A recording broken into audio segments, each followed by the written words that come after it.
C'est pour faire des vêtements en lin bio. Il y a une demande des consommateurs qui veulent des vêtements bio. Il y en a très peu d'agriculteurs bio à produire du lin textile en France. On est 4 ou 5.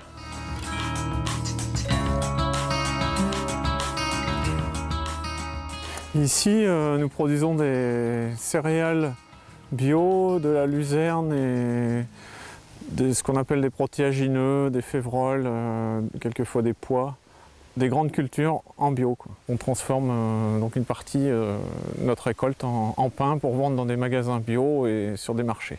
L'agriculture biologique dans le département de l'Eure représente 37 exploitations et 0,4% de la surface utile agricole. Donc c'est une proportion très faible. Nous sommes loin des objectifs du Grenelle de l'environnement qui prévoit 6% pour 2012. Donc il s'agit d'une priorité pour le département. La production aujourd'hui ne couvre pas les besoins, bien évidemment, de la population, puisque nous avons une augmentation à peu près de 10% par an des besoins de nos populations et que nous ne répondons pas encore aujourd'hui au niveau de nos productions à cela. Donc l'objectif, effectivement, c'est d'essayer sur le territoire de favoriser des productions de proximité qui permettent de répondre aux besoins des gens concrètement.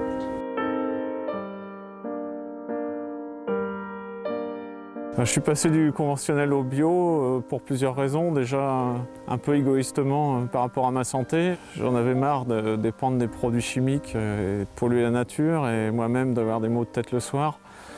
Il y a aussi l'effet environnement. On sait que les produits chimiques, les engrais, c'est pas bon pour la nature, ça pollue les nappes phréatiques.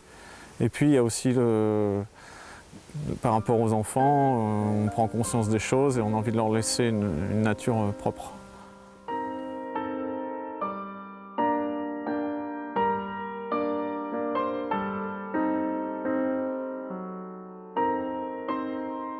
On travaille plus le sol puisqu'on n'a pas recours au traitement chimique. On utilise des engrais organiques, des fumiers, des composts pour remplacer les engrais. On n'a pas la pression de guetter la météo pour faire un traitement. On laisse plus la nature faire les choses.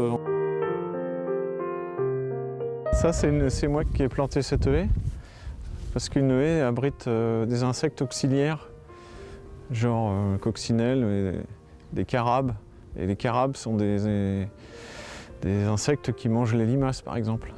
Donc pour nous, c'est important d'avoir des haies.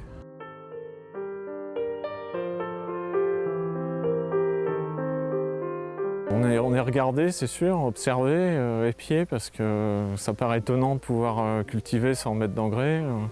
Ça paraît étonnant de récolter quelque chose malgré tout sans insecticides, sans fongicides. Nous avons mis en place des partenariats avec bien sûr la profession qui travaille sur le biologique, mais aussi, et c'est nouveau, avec la Chambre d'agriculture. Nous avons une convention maintenant qui nous lie avec la Chambre d'agriculture avec des objectifs concernant l'agriculture bio. Et ça veut dire qu'aujourd'hui, l'ensemble de la profession agricole se mobilise dans ce sens. Alors bien évidemment, nous avons encore d'énormes progrès à faire, mais je pense que les choses vont dans le bon sens. Aujourd'hui, un agriculteur bio en croisière gagne la même chose qu'un conventionnel. C'est-à-dire que les rendements chutent, mais on a des prix de vente beaucoup plus élevés. Donc si les prix augmentent encore, moi je n'ai rien contre, mais moi ce que je veux c'est gagner ma vie en faisant du bio, quoi.